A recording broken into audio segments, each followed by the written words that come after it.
this is interval 4. And this kind of a process has breather places, and this is the 4th breather place. And these intervals function as interfaces, as membranes that hold what would be disparate sections together. In the body's physiology, the membrane in between cells is an ingenious pair of possibilities. The one side of the cellular membrane is hydrophilic. It loves water. The other side of the membrane is hydrophobic. It hates water. And so because the cell walls have this pair of water-loving, water-hating, it's insulated from and yet takes solution. Insulated from solution and takes solution, loves solution and hates solution at the same time. And water, which of course is the great arbiter of organic life for our species, our forms, on this planet. On other planetary systems, one could use ammonia. But here we use water. And so the membrane in the cellular structure is a pair of polarities vis-a-vis the organic solution par excellence, water. In the same way, the intervals in this particular course, on one side, love the sections that they're part of, and on the other side, will have nothing to do with them. Now, in the membrane of the cell walls, embedded in those membranes, in those cell walls, are atoms of certain elements. Generally, it's calcium, sometimes potassium, sometimes sodium. And these atoms are ionized. They're minus an electron from the outer shell, sometimes doubly ionized, but rare.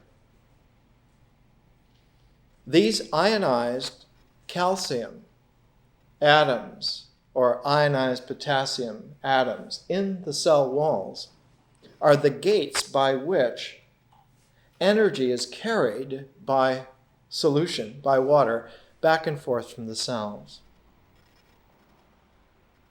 And so too, the intervals in this course have this polarized function of, on one side, loving the section that they're a part of, and on the other side, having nothing to do with it. And yet embedded in these intervals, like in the membranes of the cell walls, are ionic channels by which energy can flow. These intervals, the ionic channels of which are insight, moments of insight. These moments of insight seem to occur in time, but actually they occur in eternity. They don't occur in time at all. But it takes a very refined yoga to determine that they're not temporal at all. Their effect is temporal, but they themselves are not. This quality of insight moments embedded in these interval weeks give us a chance to get the breath of energy of the whole education, of the whole cycle of learning. And so what I will try to do today is, where there are potential, possible moments of insight, I will try just to lift a finger or a hand or make a pause so that you can experience, or you can set yourself to enjoy or to participate, to intuit the intuition moment. This interval is characterized by a single book. The book is a 14th century English mystical classic called The Cloud of Unknowing. We're used to thinking of the medieval period as being a very stodgy period. But actually, from the 12th century on, men and women began to have the juices of creativity flowing in a way that hadn't happened for many hundreds of years. Better than 500, 600 years. The 1100s were epical in getting these creative juices going because of a very peculiar inversion. In the so-called Dark Ages, from about the 500s until the early 1100s AD, those Dark Ages, so-called, that early medieval period, increasingly the mind, the thinking function, was slowly codified. We could imagine it as being a process of slow motion freeze drying until about the year 1000, the millennial date, the turn of the age. The expectation was that something epical was going to happen, something apocalyptic was about to take place, perhaps a second coming. And when the year 1000 came and went very quietly and nothing happened, the shock began to set in, and men and women began to wonder what is going on. In this 11th century milieu of expectation, of trying to locate where is the apocalypse, where is the millennium, the characteristic comportment of freeze-dried Western man was to try to make something happen. And the all-time great example of this was the Crusades. Well, God has not made his movement because we have done not the right thing. Let's go and take the Holy Land back. Let's go on a crusade. And after a century of that, one of the great apocalyptic events that happened was that at the apex of the scholastic hierarchy, at the very point on the pyramid of professional thinkers, the greatest scholastic mind of them all, Saint Anselm, had a poetic revelation. While his philosophic scholastic treatises are clearly the most beautifully ordered thought of that whole early medieval period, in his personal poetry, in his prayerful, personal opening himself up to God, he began to characterize Jesus as a mother. Now, this has been overlooked a long time, but some feminist theologians like Caroline Walker Bynum have done a whole series of books, Jesus as Mother,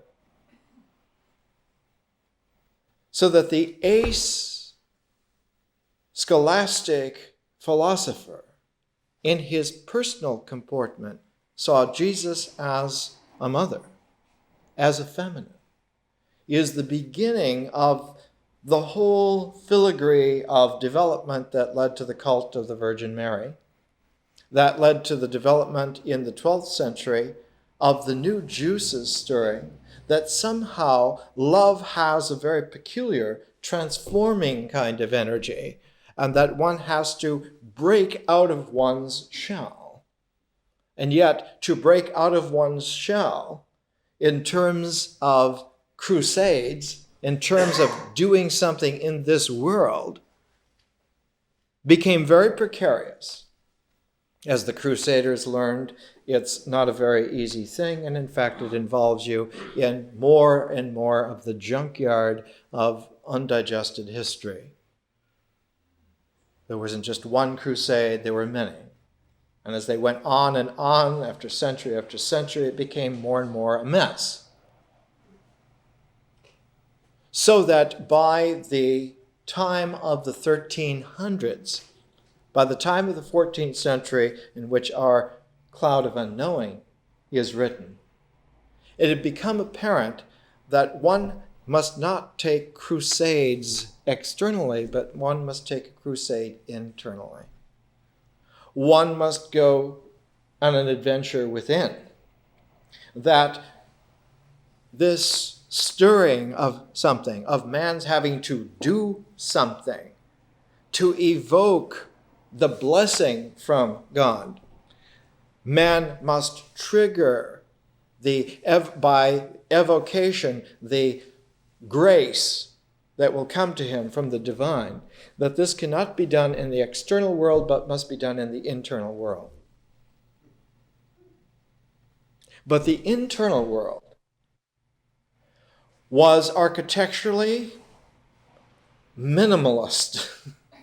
It had been designed by that time for almost 1,000 years to be logical, to be dry, to be abstractly accurate, and in this inner honeycomb of empty corridors well arranged, a kind of as if Ludwig Wittgenstein had designed Versailles. Infinite numbers of rooms and corridors that were perfectly arranged, and there was no decor. What then kind of internal adventure will one have? How will one give this avocation that will bring God into play? And the key came from a development in Paris.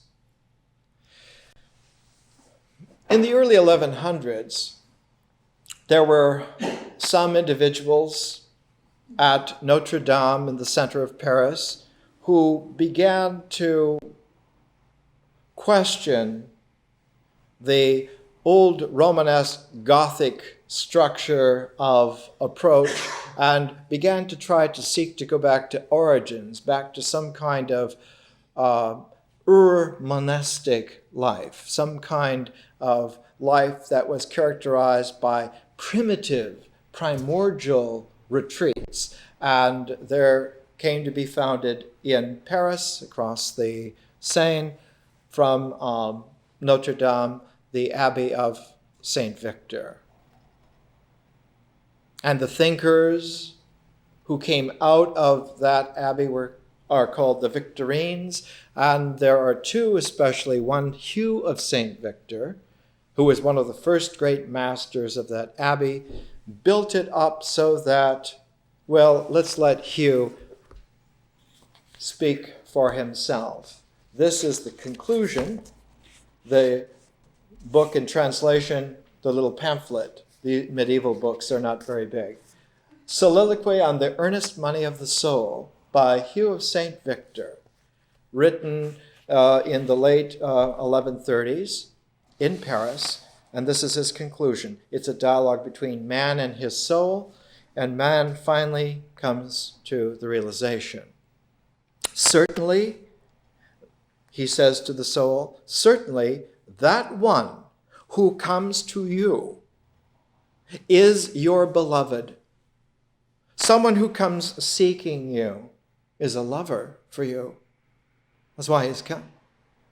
But he comes hidden, unseen, and imperceptible.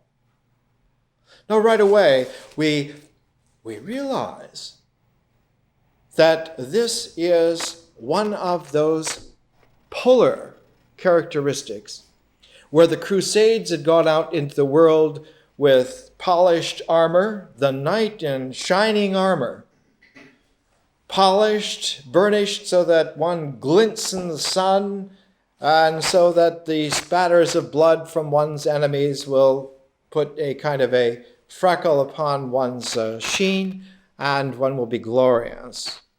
That this kind of external adventure is very perceptible. It's not hidden at all. In fact, it's demonstrative. It's full of grandioseness. So that the inner adventure is the polar opposite of that external knight in shining armor. The internal adventurer always comes hidden. Hidden in the sense that at first in disguise, but then on a subtler level, invisible, unseen, imperceptible, so that one becomes like a phantom. A phantom who is the opposite, who is the polar opposite of the external individual. Hugh writes, man saying to his soul, of this hidden, imperceptible, unseen lover who is coming, he comes to touch you, not to be seen by you. He comes not to give himself entirely, but to present himself to your awareness. And so with Hugh of St. Victor, the Victorines there in their transcendent little abbey, going back to the primordial monasticism, before all the Christian doctrines, before all the conventional ideologies and doctrines had been freeze-dried into this wonderful, huge shape, this Wittgensteinian Versailles. Long before then, there was this natural well, but the well had no architectural splendor in this world. The well was a hole into the center of the darkness of the underworld, of the beneath the earth, of the beneath this world. And so by the time 9 years had gone by, and a Scotsman who is known to history as Richard of St. Victor came to become the great master there, he writes in a short book, The Mystical Ark. He writes in chapter 6, how many and what are the kinds of contemplation? And he writes very simply, because he was a great medieval thinker, he could get right down to what the thread was.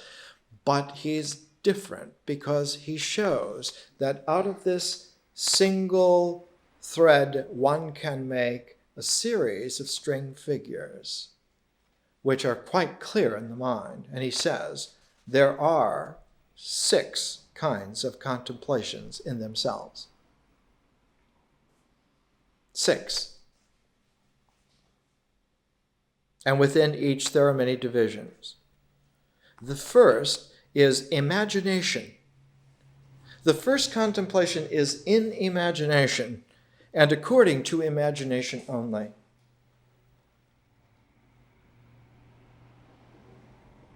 Then follows a rapid sequence. Now this rapid sequence, 1, 2, 3, 4, 5, 6, is characteristic of a mnemonic kind of teaching. Someone who seeks to teach you by your memory will present this kind of mnemonic order. For instance, in the New Testament, when you look at the 2 letters of St. Peter who was, rather like a truck driver, not very subtle, but who had learned for himself directly from Jesus the way in which the progression of reality happens. In the second of his letters, he outlines an 8-fold path, 1, 2, 3, 4, 5, 6, 7, 8, because it was his mnemonic cue of how he was able to finally learn. Well, here, Richard of St. Victor in Paris, late in the 1100s, who's going to be a tremendous influence on the writer of The Cloud of Unknowing. Because The Cloud of Unknowing is all about contemplation and how you do it. And why it is that when you do contemplation right, increasingly you come to understand that you do not know. And instead of being surrounded by a world which makes sense, you increasingly are surrounded by a cloud of unknowing.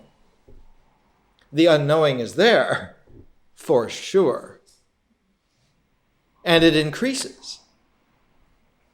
And what initially was a cloud of unknowing above you, as you elevate yourself by practice and you get better and better at it, you rise into that cloud of unknowing. Like the beginning of Fellini's 8.5, where the director is like a kite flying. And the priest in 8.5 pulls him down. You think you are an angel, you're going to fall. Because angels don't need our services, whereas fallen people do. It's good for business. Richard of St. Victor will be a great influence upon the author of The Cloud of Unknowing, who came about 200 years later, who came in an England where a language had just been revolutionized. The 1300s in England was a time in which the English language was completely recalibrated. And of course, the great master of the recalibration was Chaucer. We call it Chaucer's English. Middle English is really a Chaucer's language. And what Chaucer did was recalibrate English so that it did not talk about the world qua things, but it talked about the world qua man. Chaucer's English is a human language. Grand, enormous, penetrating. When Chaucer was asked to describe what it was that he wrote about, he replied in a very famous phrase with triple alliterate assonance and qualities. He said, "I write about a fair field full of folk. I write about the whole spectrum of people, of humanity in its entire rainbow." And the Canterbury Tales is this great epic journey of 28 different types of people taken all together, give you the whole lunar cycle of the spectrum of human personality. That if you took all of the Canterbury pilgrims together, ensemble, it would be the whole sphere of man moving on a pilgrimage.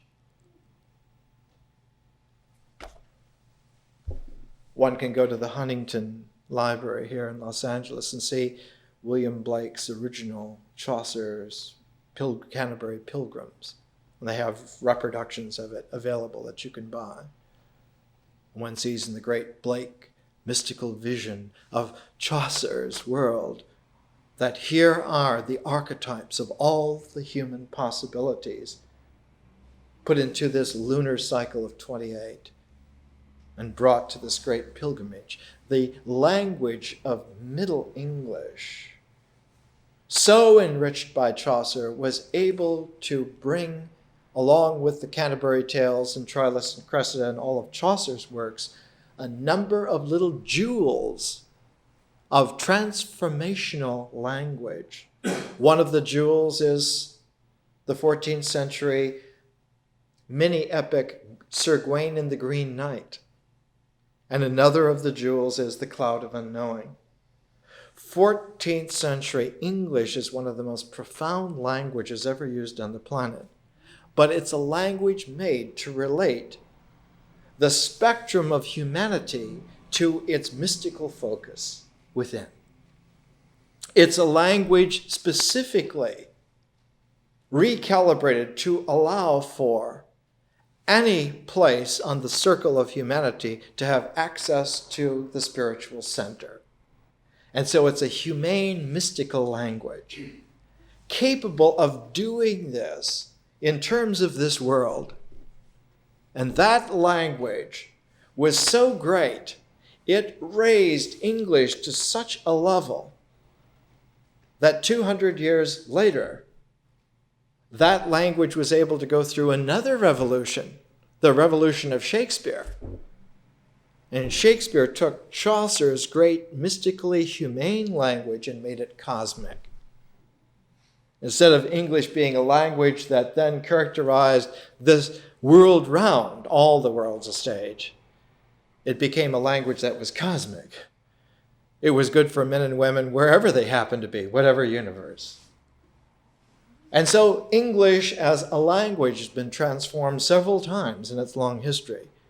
But in the 14th century, the time of the Cloud of Unknowing, the time of Sir Gawain and the Green Knight, the time of the Canterbury Tales, English is a language specialized in taking man, even-eyed, any way that man chooses to be, however you are in your life, that's acceptable because it's a part of the great circular spectrum of mankind. You are a part of the family, and this is the whole family, the entirety of mankind. And because we take the entirety of mankind, the full circle, we have an opportunity to have a common center. Because this circle will focus in one place and one place only for all. From any angle that you take, if you continue and are able to penetrate all the way to the center, you will find that center, which is in common with all. That interior radius to the center, from wherever on the circle, is the contemplative life. The journey, the adventure, the quality of living a journey, an adventure in a contemplative way. Whereas the polar opposite would be the active life, going on some crusade, thinking that there's some geographical place one needs to go to. There's some physiological activity one needs to do. There's someone you need to meet. There's something you need to have. This is the active life. This is the external world. Whereas the internal world, exactly polar the opposite. There is no other place to go other than where you are. There's no one that you need to meet more than yourself. And instead of something to do, there is, in polar opposition, many things to undo. Later, in one of his great comic couplets, Henry Fielding, the great English novelist, in Tom Jones, said, "There they go, rushing off to London, one by one and two by two, some to be undone and others to undo."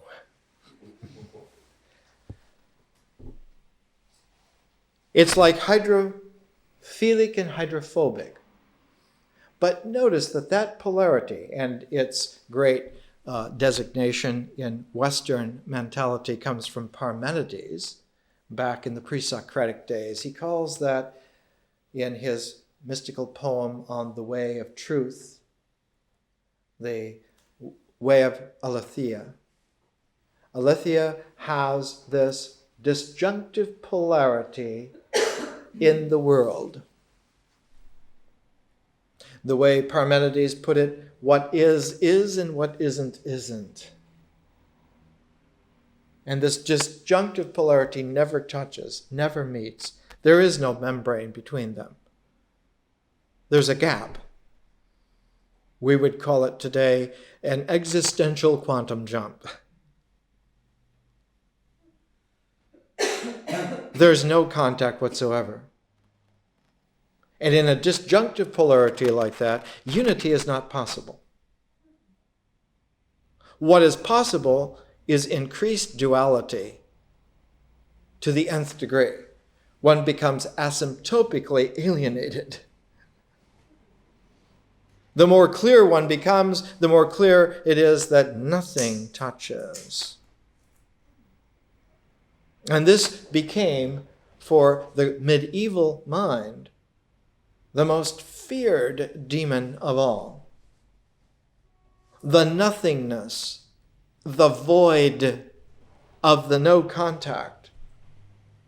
And that nothingness of no contact extended not only to the dark mysteriousness of blackness, of nothingness itself, but also became associatively extended to infinity.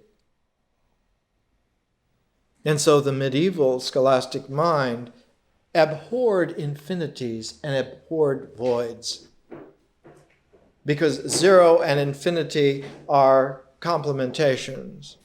You can substitute logically zero for infinity any place in the expression, and it will still function. But whereas the monastic, scholastic, medieval mind abhorred the darkness,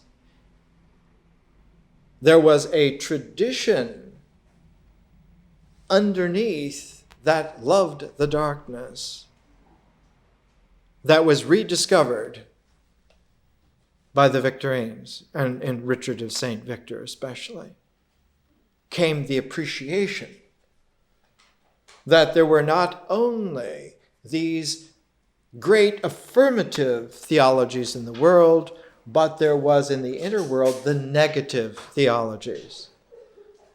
There was an affirmative way in the contemplative life that one could see in the external world, but there was a via negativa that somehow could be interiorized and brought into the contemplative life. Now, the great figure who wrote this down, wrote this wisdom down, we don't know who he was. He was anonymous. Identifies himself from a little passage in the New Testament, identifies himself as Dionysius the Areopagite.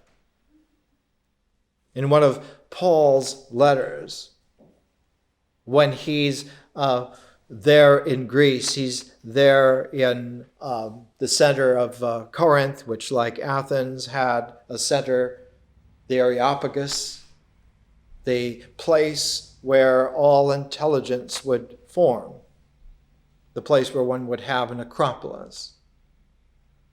And Paul speaking, there was someone who was listening who called himself Dionysius of the Areopagus, who's there next to the center, who sees the center, who understands. But this Dionysius the Areopagite lived about 500 AD. If one thinks of ancient wisdom as a very long phrase, the period at the end of it is Dionysius the Areopagite.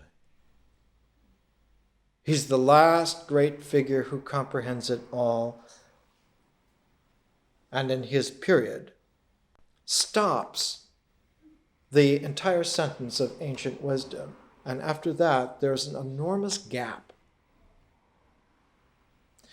Bertrand Russell, in his History of Western Philosophy, said, it's almost as if the geography of human history became a dull, gray, boring plain. Nothing happening. A pianissimo that lasted century after century after century. And in that plain, only one spire sticks up, one lone spire, a figure named John Scotus Eriugena, who rediscovered Dionysius the Areopagite because he was one of the few figures who could read Greek well enough to read the original, and who spurred the Carolingian Renaissance, who made Charlemagne's time a brief grandeur which then collapsed back eventually. And the gray plain, the pianissimo of Western history, flowed on until the time of the 1100s, to the time of the rediscovery of mystical love. That the via negativa, instead of being a negative, the via negativa engendered an energy of mystical love, an inner fire, whose flames were invisible, but nevertheless were the most intense. The flames which you can see with the external eye are cold flames compared to the intense heat of inner love. Mystical love burns with such a deep, high intensity that its waves, its flames are invisible, more intense than heat rays, which just shimmer invisibly in this world. Like that, but even more intense. And that this mystical fire, this energy, was somehow that place at the center. And that man, woman, journeying, coming to that, experienced more and more that the characteristics that identified them in the exterior world were burnt away by this intense mystical flame. So that when one came to that center, you could not come to have, but you could only come to present oneself.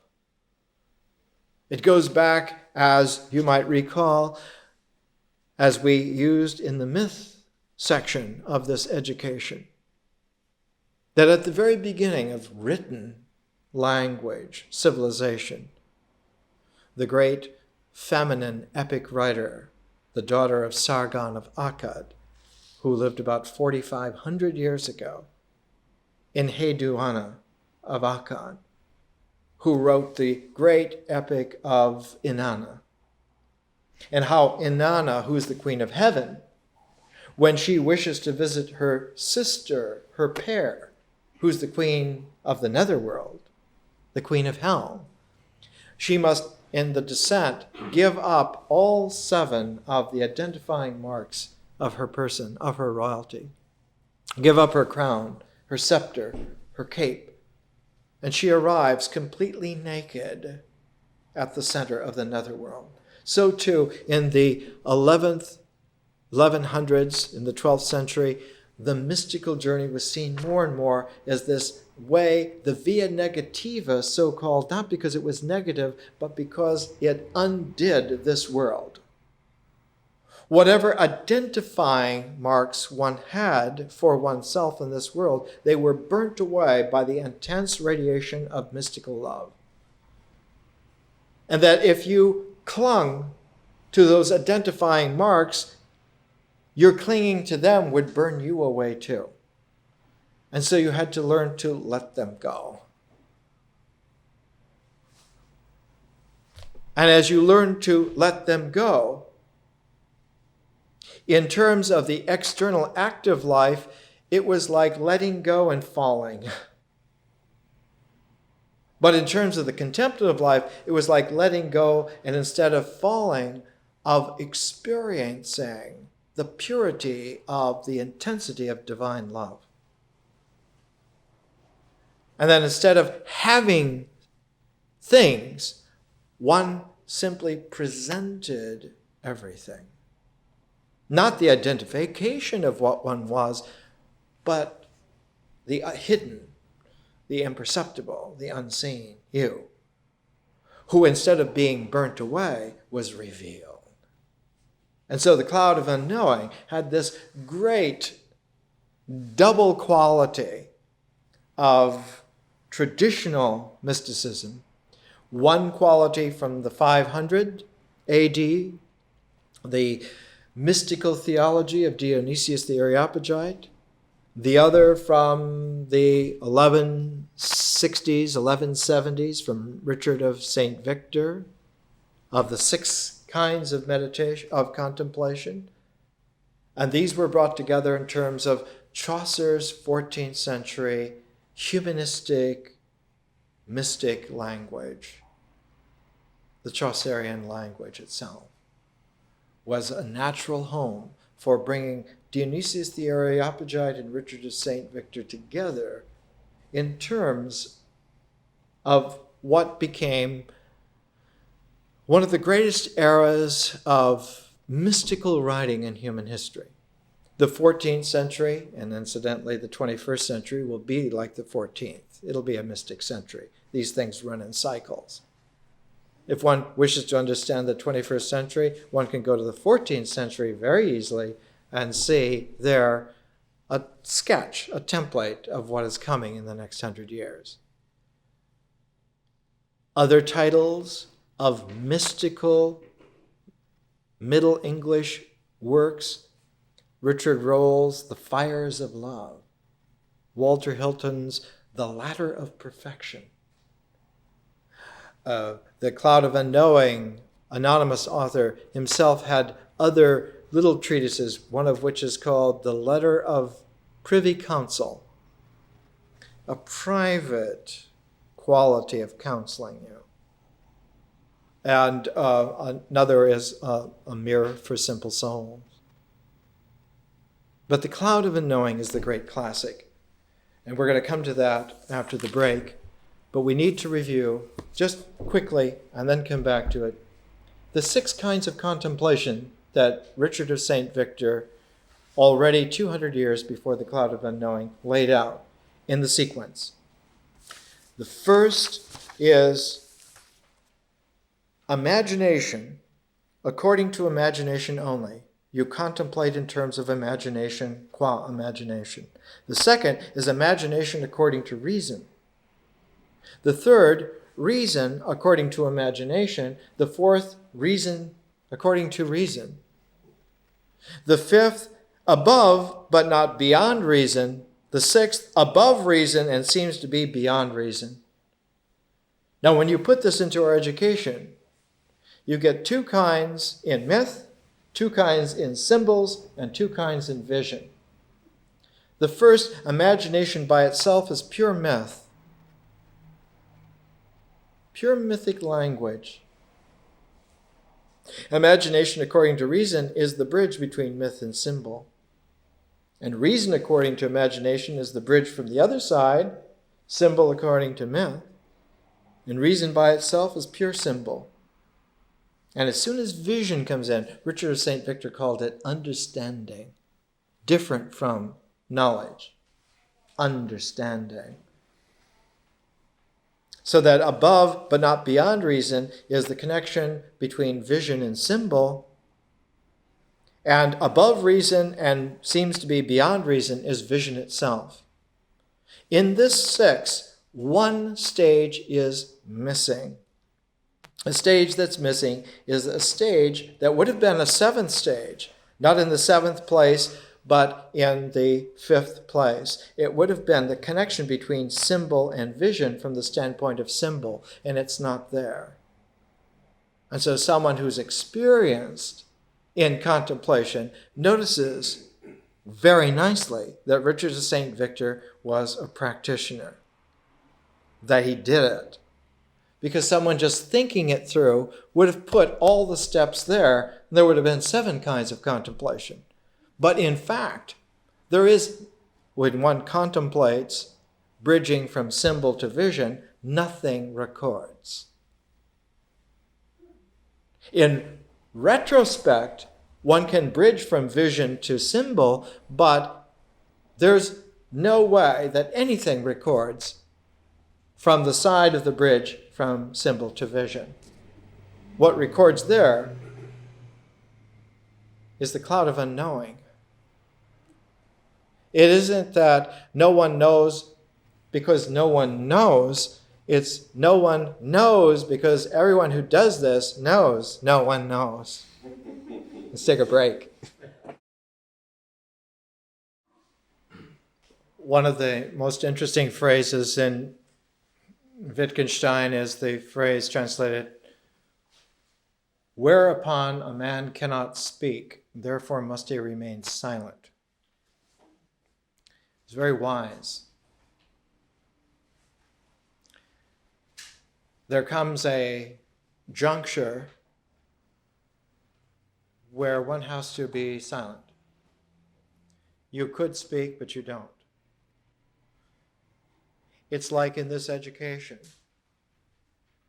The really powerful endeavors, the phases that we go through, we recapitulate the history of the world. Like an embryo that recapitulates in the womb all the stages of organic growth. At one time, the embryo is like a fish. Another time, it crawls ashore. The amniotic fluid becomes early amphibian, goes through the metamorphoses and becomes progressively, all the stages of evolution, becomes finally mammal and is born. In this education, we go through those phases, those stages of growth that characterized our forebears, not just our parents and our grandparents, but taking generations by thousands of years. The parent 1,000 years and the grandparent 1,000 years. And pairing those thousands of years together into sets that were called in Hellenistic philosophy aeons. The parental aeon has been this last 2,000 years. And the grandparent aeon was the 2,000 years before that. And the great-grandparent aeon goes back even to the mythic beginnings in Genesis. And beyond that, and one can then take whole epochs, groups of aeons together. Plato, in one Pythagorean cosmological computation, came up with the grand cycle of about 26,000 years. And if we take the parent cycle of the last 26,000 years, takes in almost all from Paleolithic cave art to today. And the grandparent cycle would be 26,000 years before that. And one can go back, and you can go by species.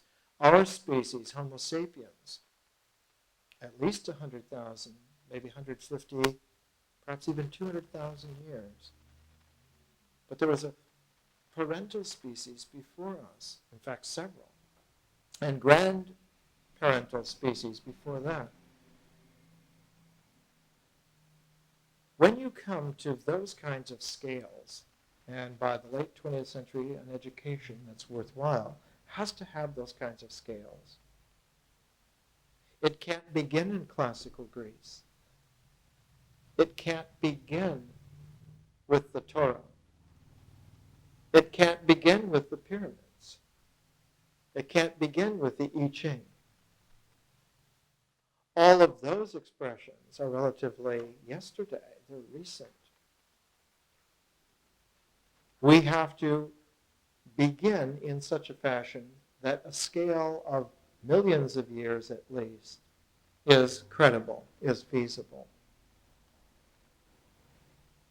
And yet the focus of that scale, though the scale is so vast for millions of years, it has to focus in a hand, our hand. We have to be able to hold that scale. And so the education began with an enormity of a cosmic scale, and all of that held by a human hand. We used the hand of Henry David Thoreau to begin. We had to begin somewhere. The surveyor of snowstorms was as good a place as any to begin. But the hand that Thoreau used to hold such a cosmological scale was not the static hand, but was the sense of person who occurs in a walk, who in walking, that the human physiology at the pace and in the syncopation of walking is the right scale of hand to hold the cosmos. That somehow there is a penetrating, serious realization in the human being walking, that phenomenon itself. In classical Athens, a man who used to live in a barrel, who was a great cynic of the intelligence of classical Athens, characterized man as a biped without feathers. How arrogant.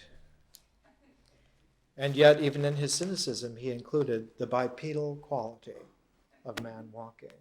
And our education began with walks. And this quality that somehow, in our Quixote-like absurdity, the fact that our Quixote-like absurdity keeps being presented to the universe tells us about some kind of invisible hidden courage, which we have. Quixote, who ridiculously sallies forth, as Cervantes says, because his brain dried up from reading too many books on chivalry. He poured over with too great an intensity the exploits of Amadis de Gaul and got on to his old nag Rosinante and sallied forth many times. But in that ridiculousness, there is at the same time some deep hidden courage, some fantastic courage.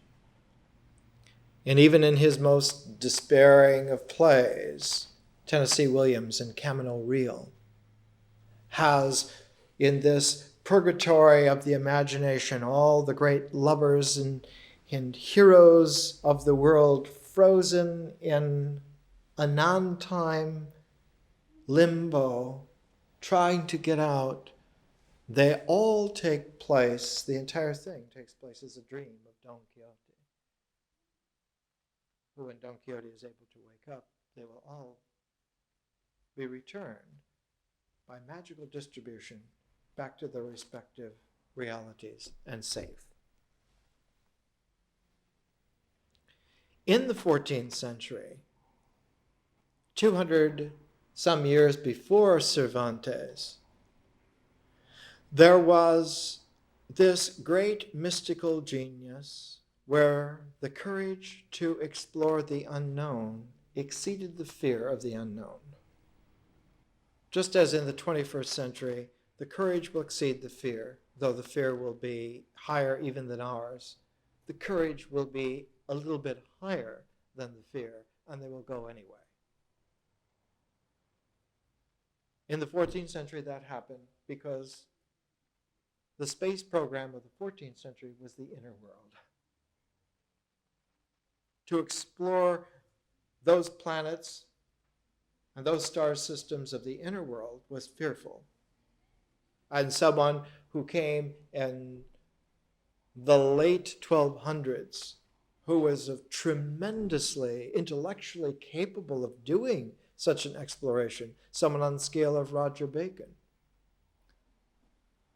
who spent most of his life imprisoned by his own authorities, by his own confreres, because he advocated exploring the unknown. His exploration of the unknown was the physical world. Whereas a generation later, he died in 1294, one finds someone like Meister Eckhart, who finally steps into that inner adventure, and whose exploits become charismatic for the time. And the authorities who jailed Roger Bacon now, like wondrous children, paying attention to great explorers of the unknown.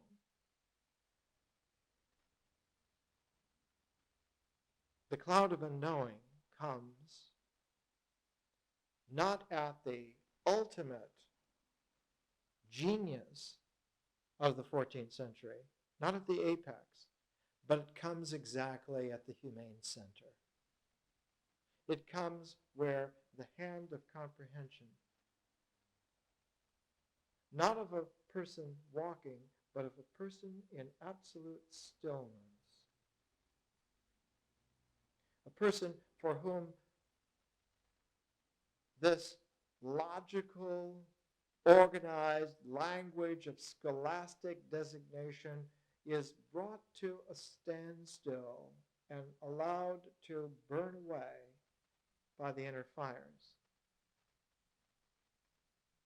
And in the cloud of unknowing, the author, the anonymous author, counsels us and says that finally one will come to a disjunctive polarity, that all the language that one could use and can use and does use but now doesn't use, because not using language becomes more and more focused into its polar opposites, and two simple syllable words finally settle.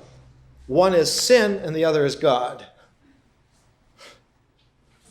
And one is left with this ultimate good and evil, this ultimate sin, God, disjunctive polarity, and the whole mythic horizon of language, which keys in the feeling-toned intelligence, has settled into this polarity. But because it's not a polarity in the outer world, because it's a polarity in the inner world, those two simple syllables, words, in their polarization are exposed to the same invisible radiation, the same torrential flame of divine love. And in that torrential radiation of divine love, the word sin becomes more and more transparent and finally wisps away and leaves no trace at all, because it wasn't substantial. It's not that there wasn't anything that correlated with it so much as that the word in itself was nonsensical in terms of absolute reality. It not only didn't designate something that didn't exist, the word itself doesn't occur, has no traction, ceases to happen, burns away with the rest of what is called in alchemy the dross. Roger Bacon was the great alchemist in the Western tradition, who said that the spiritual process of the great Hellenistic days was always alchemy, and the point of alchemy was the test of cupellation, the test for pure gold. That in an alabaster crucible, one can put anything in the world, and when it's fired to a high enough temperature, everything in the world has a point where it burns away to ash except gold. And that this process of burning away all that will burn away, the detritus that's left is a dross. All that's left in the crucible finally will be only a small fluid button of gold. So too in this radiation,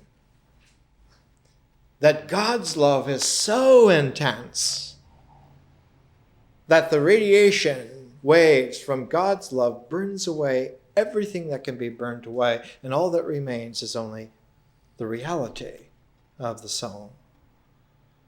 And so the word God, instead of burning away, even the word, if it burns away, there's still the presence there. God is still there.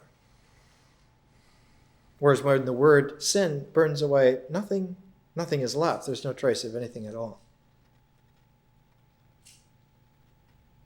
He writes here in chapter 38, how and why their short prayer pieces take us to heaven. Why does this little prayer of one syllable pierce the heavens? Surely because it is offered with a full spirit. That the crucible in which this cupellation happens is at first the body, but the body is going to burn away. And when the body burns away, what's left is the heart. Luther's symbol was the flame on the heart. But when God's love becomes really intense, even the heart burns away. What's left is the mind, the flame in the mind. But as one approaches the great divine center, even the mind burns away. So that the body, the heart, the mind, but still there's an occurrence. It's an occurrence that's beyond. It's a visionary, transcendent occurrence. It's not dependent upon the coordinates of the body. It's not dependent on the coordinates of the heart, not even the coordinates of the mind. It occurs without coordinates at all. And when one gets the intuition of participating in the reality of that which occurs without coordinates, one then begins to understand a deep mystery about what has been happening, about what has been occurring. And before the two little polar words, sin and God, he has written about how one can even go into a single syllable word like fire. He writes in here, when all of this has burnt away, the dross, one is increasingly left with a kind of a personal prayer, that what's happening is the personal prayer is happening. Their personal prayers, however, always rise directly to God without any intermediaries or previous or concomitant mediation, directly. So that even the risingness in terms of space doesn't happen. Even the movement in terms of a flit of time doesn't happen. No intermediaries means no space, no time, no conditions, no identifications, no coordinates. And if words are used, and this happens rarely, they are very few indeed. In fact, the fewer the better. And it is my belief that a little word of one syllable is better than of two syllables. One is reminded here of the great era in India where the Prajnaparamita Sutras began as huge epics of 100,000 slokas, couplets.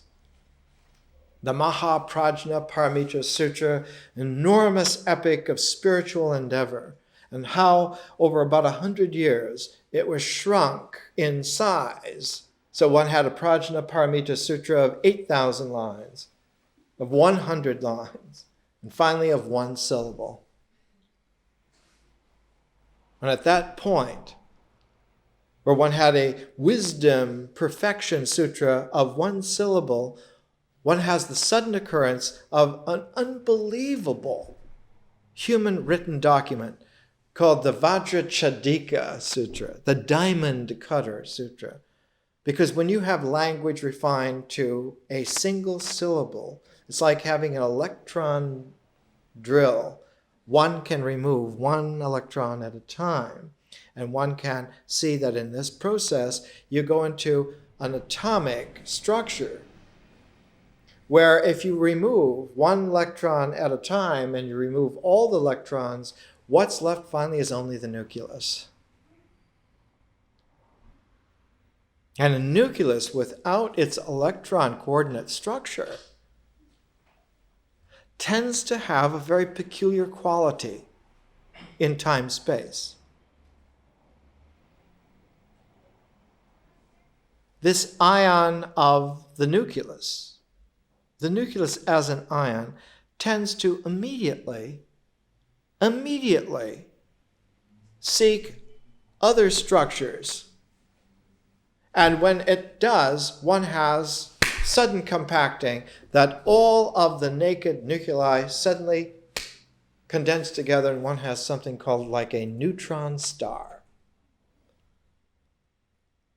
And without any time whatsoever, the neutron star tends to want to collapse further and become a black hole, become, in terms of modern cosmology, a singularity. A singularity so singular that it winks out, no longer occurs, that its oneness becomes so narrow it becomes zero. And yet its zeroness is exactly an infinity at the same time. And because the zero and infinity have a resonant paired reality, one gets very curious phenomenon. One gets an evaporation of the black hole into what's called now Hawking radiation, named because of Stephen Hawking, the first human being to understand in a vision that this is what happens, and now mathematically and astronomically shown to happen. That Hawking radiation comes out of an evaporating black hole, and that it always occurs in paired particles. That the pairs are a resonant of the pairing of zero and infinity itself. It's like making a soliton out of the parenthetical ends of reality. When brought together at that proximity of a black hole, the parenthetical ends of reality, the zero and the infinity, radiate together and produce fertile pairs again.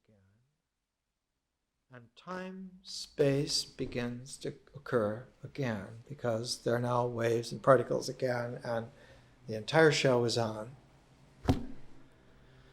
The bleachers fill, the condiment stands are doing business, and the show is on again.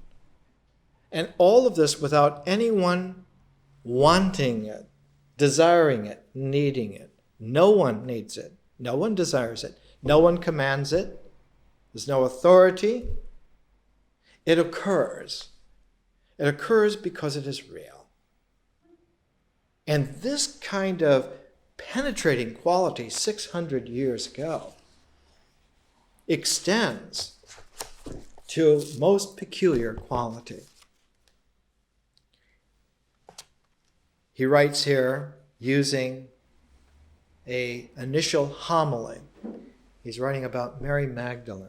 Now, Mary Magdalene, remarkably different from her sister Martha. Martha was an Essene, a liver of the active life, whereas Mary Magdalene was a contemplative.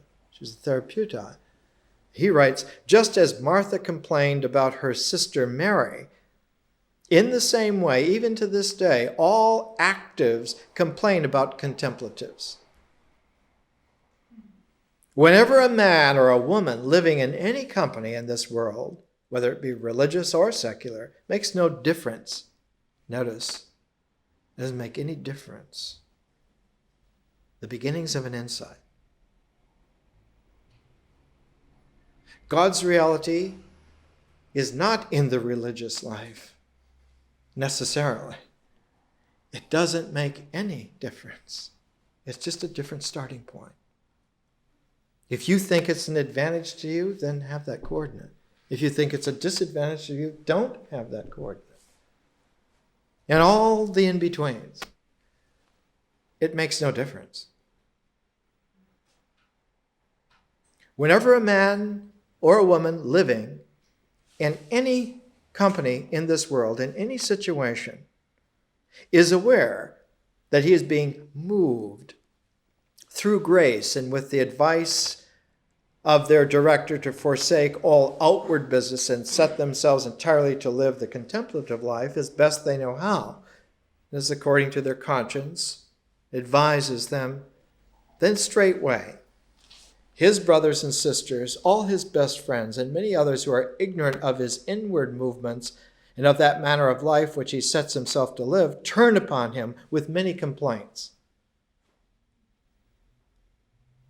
So one reason, ironically, of calling it via negativa, as soon as you begin to move in that way, everyone criticizes you. Because you're exactly not doing anything. And this cause of complaint. And even further refined, you're not doing anything in terms of which they especially want you to do something. Severe complaints. But this process has a mirror. This outer criticism has a mirror, and it happens in the interior realm as well. And under the section where he's talking about the syllable fire, he brings it out. Remarkable.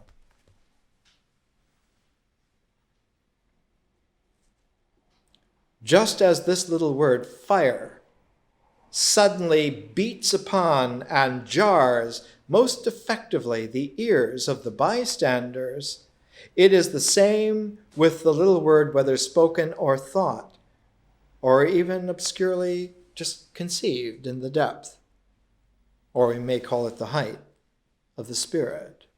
For in the spiritual realm, height and depth, length and breadth are all the same. And thus it bursts upon the ears of Almighty God much more than any long psalm, mumbled away in an inarticulate fashion. And this is why it is written that a short prayer pierces heaven. Notice here that language is seen to be like a membrane sphere that creates a world. It creates a world that has this hydrophobic, hydrophilic kind of quality.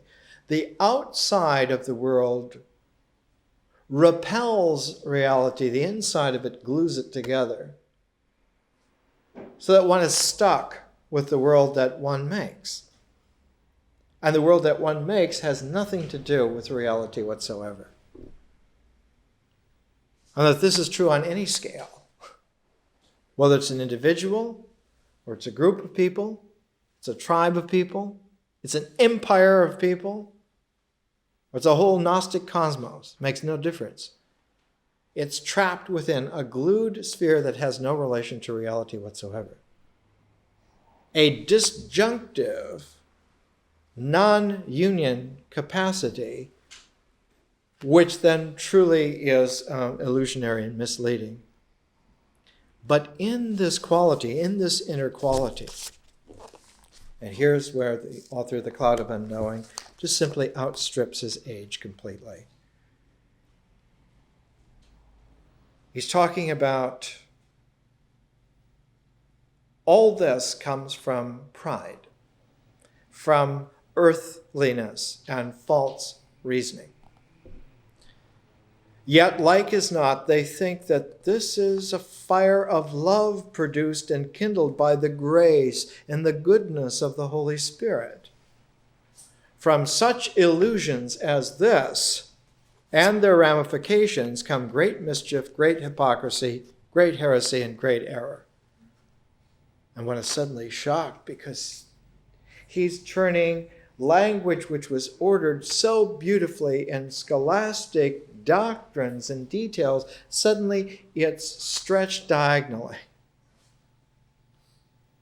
It's like some cataclysmic upheaval that suddenly takes all these nice layered sediments and tilts them at an angle and swirls them. One gets an earthquake. An earthquake exactly there on the mythic horizon of the world, where experience and feeling, where the heart is. All of the nice little ordered layers of the heart are suddenly diagonally stretched and thrown out of kilter. For after the illusions in their feelings, there immediately follows a deception in knowing, which belongs to the devil's school. In the same way as a true knowledge in God's school follows immediately on a true experience. For it is true that the devil has his contemplatives even as God has his. This deceit in illusion, in feeling, and in the awareness which follows upon it has many different and remarkable variations, according to the different states and conditions of those that are deceived. As many as there are amongst those who are having true experiences and awareness are in a healthy state.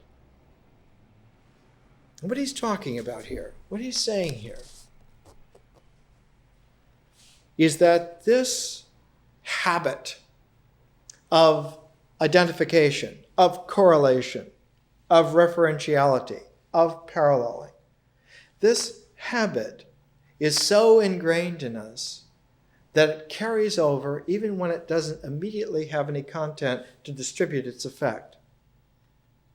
So that we patiently wait in kind of like a false humility, in a kind of a hiatus of the ego, until we're able to subtly discern some new referent, even more subtle, and then we redistribute according to habit all over again. What could there be in the inner world where the fires of grace have burnt away all of the content, all of the normal, worldly reference?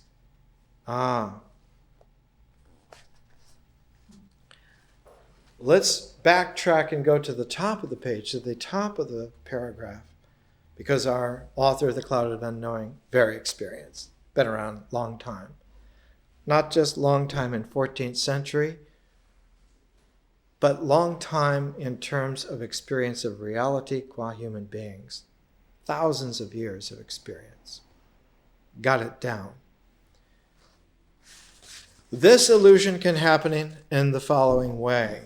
When young men or young women who are beginners in the school of inner devotion hear about sorrow and read and this desire and what is spoken about, how a man must lift his heart to God and desire without ceasing to experience the love of his God. And then straight away in their false reasoning, they understand these words not as they are meant spiritually, but they translate it as some kind of subtle carnality, subtle physicality, a psychic level, a subtle level. And they strive in their foolishness to raise up the heart in their breasts, and because grace is lacking to them, as they deserve, for their pride and false reasoning, they strain themselves and with their physical strength so roughly and so stupidly that within a short time they fall victim to weariness, or to languid weakness in body and soul, which tempts them to go out of themselves, go out of their bodies, go out of their souls, and to seek there, to seek some false and empty, sensible and physical comfort that in an odd way, out of just the energy waves of the invisible, the old habit of distributing referentiality and imagery, when it doesn't have things to work on, will take the invisible waves, take the ether vibrations, and make whole subtle worlds out of ether vibrations, whole unbelievable phantoms, which have ever so much more hold because they're made out of subtlety, out of great travail. One has gone through the fires of oblivion to get this radiant energy. And to make shapes out of this energy, one is convinced this must be divine. And in fact, it's the old story all over again on even subtler level. So that the cloud of unknowing, constantly reminding us that the entire comportment of this habitual distribution of referentiality must not only be held in suspension, but let go. One not only doesn't designate in terms of things, but also one especially doesn't designate in terms of non-things. And suddenly we're thrown all the way back to Parmenides, to his mystical poem about the way of truth, that one of the most pernicious errors of all and the taproot by which false sophists parading as wisdom masters parade through the world millennia after millennia. That they're convinced that they have reached some subtle level where at last one can talk about it. And it's always a fatal error. Because on the level of cloud of unknowing, one doesn't know what to say about what in which way. You have no language. There is nothing to say. There's no one to say it to. There is no one to speak. So the true wisdom teacher would be like a defrocked chakra. Excuse my pun. When they tell you that they know and they specify it, it's sure sign of poison. When you see the beautiful rainbow slick on the water, that's poisonous petroleum products. Don't drink it. That's the sign of it. So when you're sold something that you can understand, that's not it. It's when you don't understand because you didn't hear anything, then you continue in that way. You continue because you don't understand. Because there wasn't anything to understand. Yet there was an occurrence. Something was continuing. The continuing itself, it's called in Buddhism the Dharma chakra. The turning of the Dharma chakra is different from language. It's not what anybody said. It's not what anybody heard. It's not what occurred or what didn't occur. Other than that, completely other than that, an occurrence which isn't an occurrence continues. And because it isn't an occurrence, doesn't have episodic set qualities, doesn't arrange itself into any structure, doesn't accept any kind of distribution of habitual comportment whatsoever, is characterized classically by absolute freedom, total openness. So that the cloud of unknowing at the end of the first year gives us this peculiar kind of a phrase. The phrase that one could start with is imageless contemplative prayer without end. 600 years ago, it was like the place where the hand of the person walking in the garden of reality would have a way of beginning. Imageless contemplative prayer without end. And I put a lot of development in some of the notes, and you'll all have copies of the notes next year, next week. Imageless. An image is always a phenomenon that we identify as occurring in myth. It's the little wheels that permit myth to move. But the paradox is that images do not occur in myth at all. They occur in symbols. Myth is a process. It's not an objective phase. One of the curious mysteries about language is that it doesn't exist. It happens, but it doesn't exist. So that images register in the objective mind, which makes them a symbol objectivity. Images characterize myth. They characterize experience. They can be relived. Experience can be relived through images, like Marcel Proust's à la recherche de temps perdu. Remembrance of things past. You can, in your memory,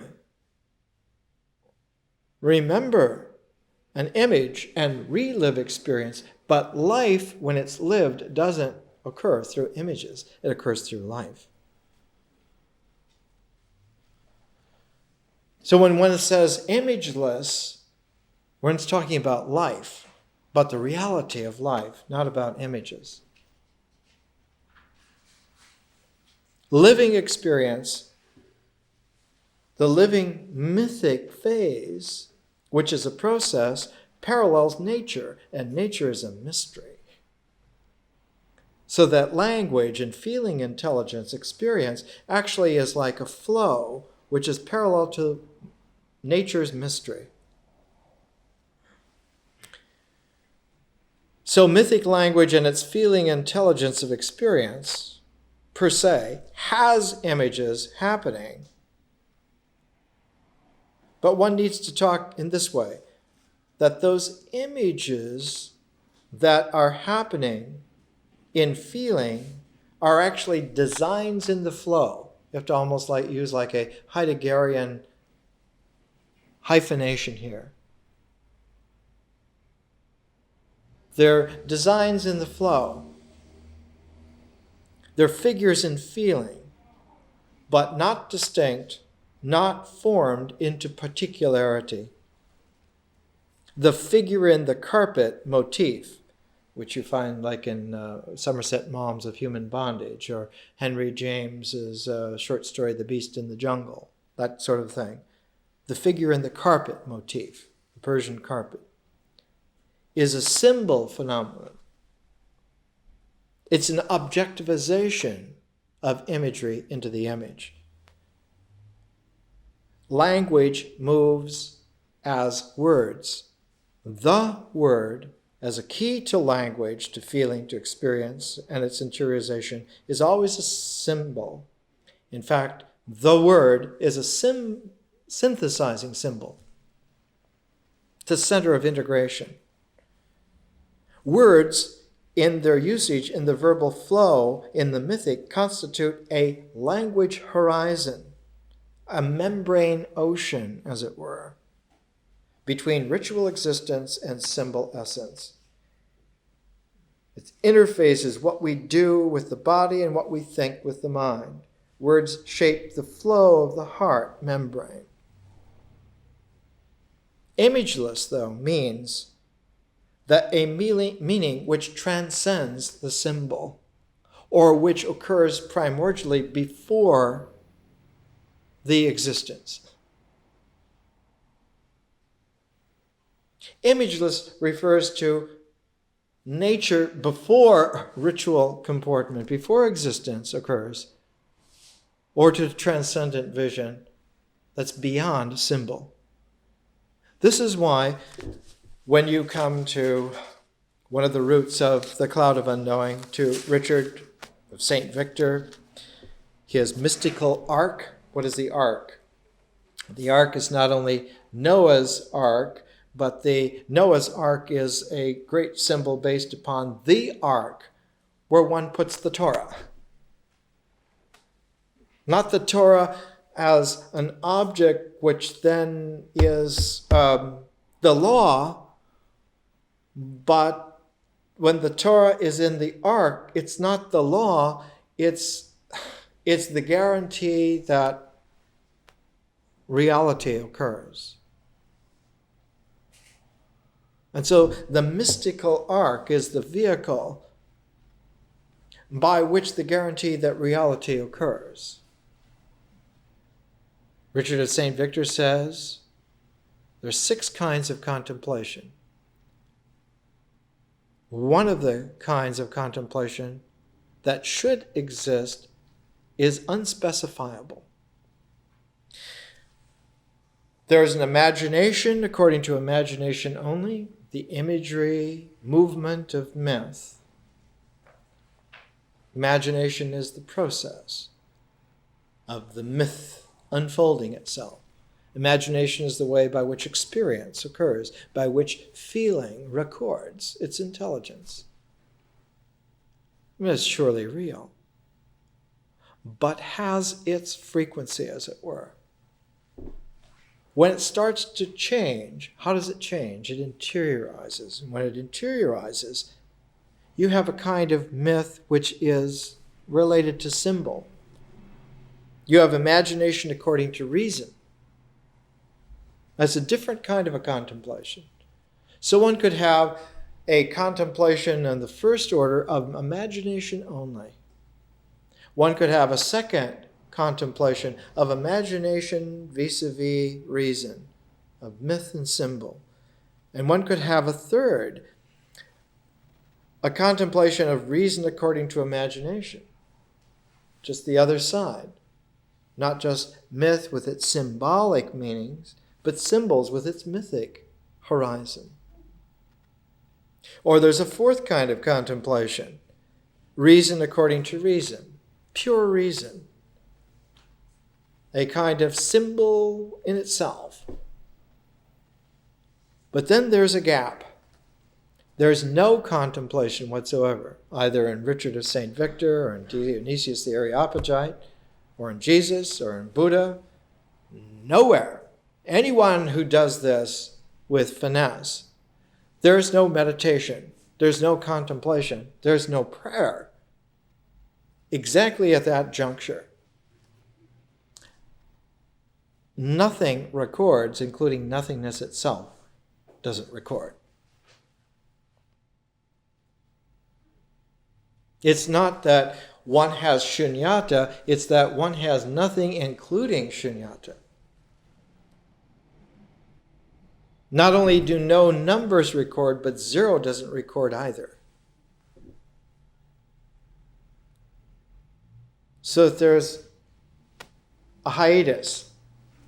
I saw once a Japanese print by Toshi Yoshida that had the Sanskrit word illusion in Sanskrit on the Japanese print above a horizon that was just glowing and they weren't touching at all. It's that quality. It's an apperception by a negation that presents a presence which is unexpressible. One not only has no things, one also doesn't have nothing either. And because nothingness is not recording as well as no things recording, nothing records. The recording phenomena doesn't happen.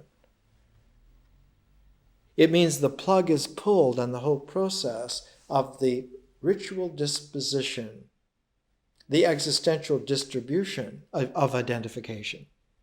No identification is possible whatsoever. And because it's not possible, it doesn't happen. And because it doesn't happen, there's a disjuncture between all the realms that are imaginable and existential from all the realms that are conscious. And so consciousness turns out to be a very peculiar mystery. Totally mysterious. There's no reason why it should be. There are no roots of consciousness. There are phases that lead up to it, but they don't touch it at all. It has nothing to do with it. And so in an odd way, as we'll see next week, consciousness begins the way in which nature begins. It's totally mysterious. And if you think that you know its beginnings, one is suffering under an ideological illusion. Because there is precisely, in very yogic precision, no way to know its beginnings. Like there's no way to know nature's beginnings at all.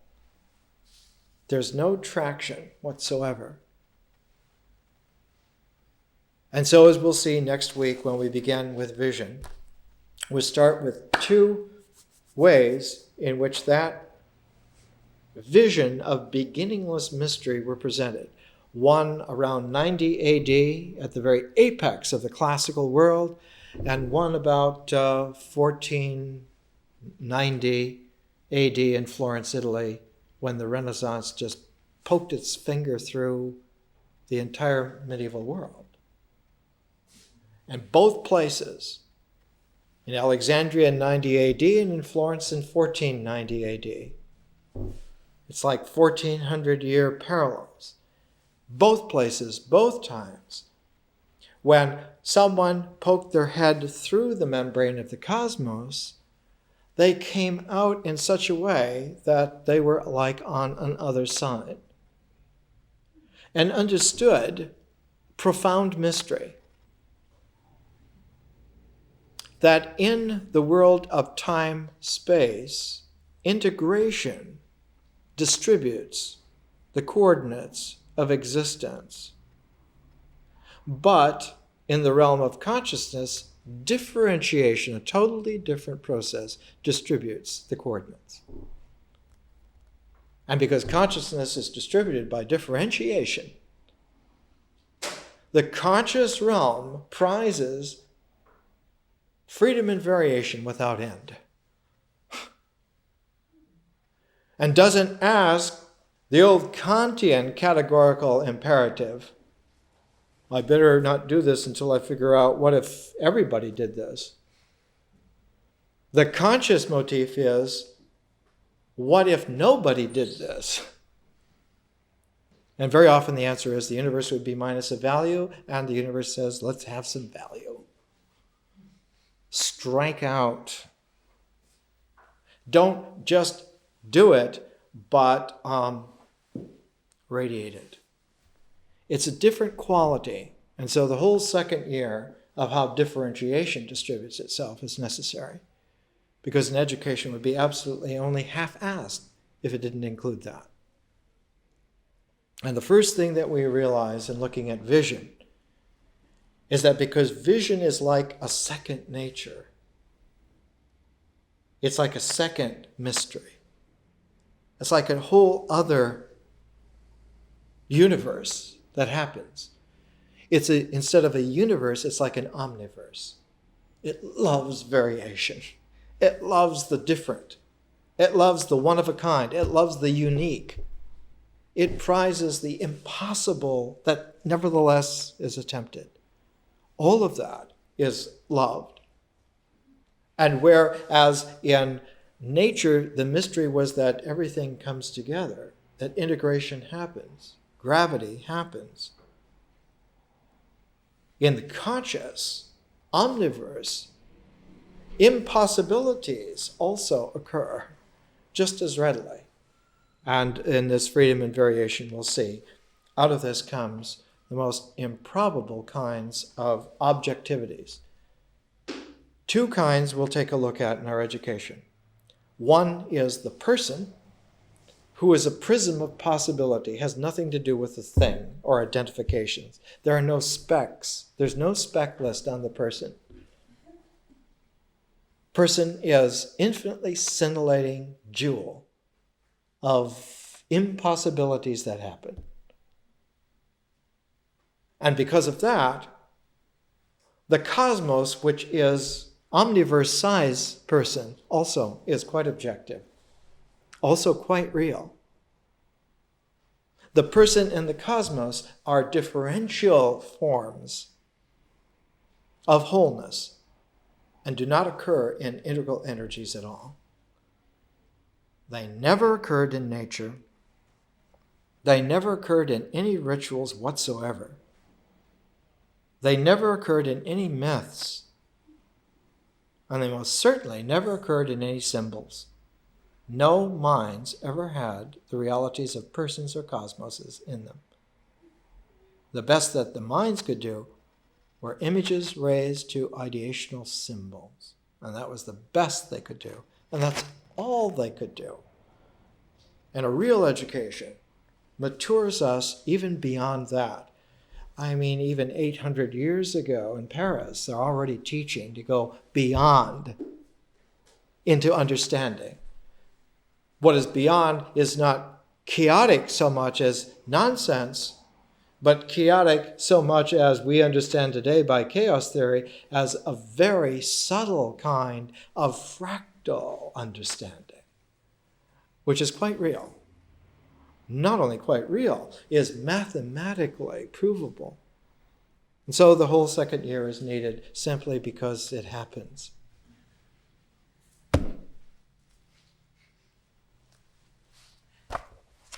Thanks.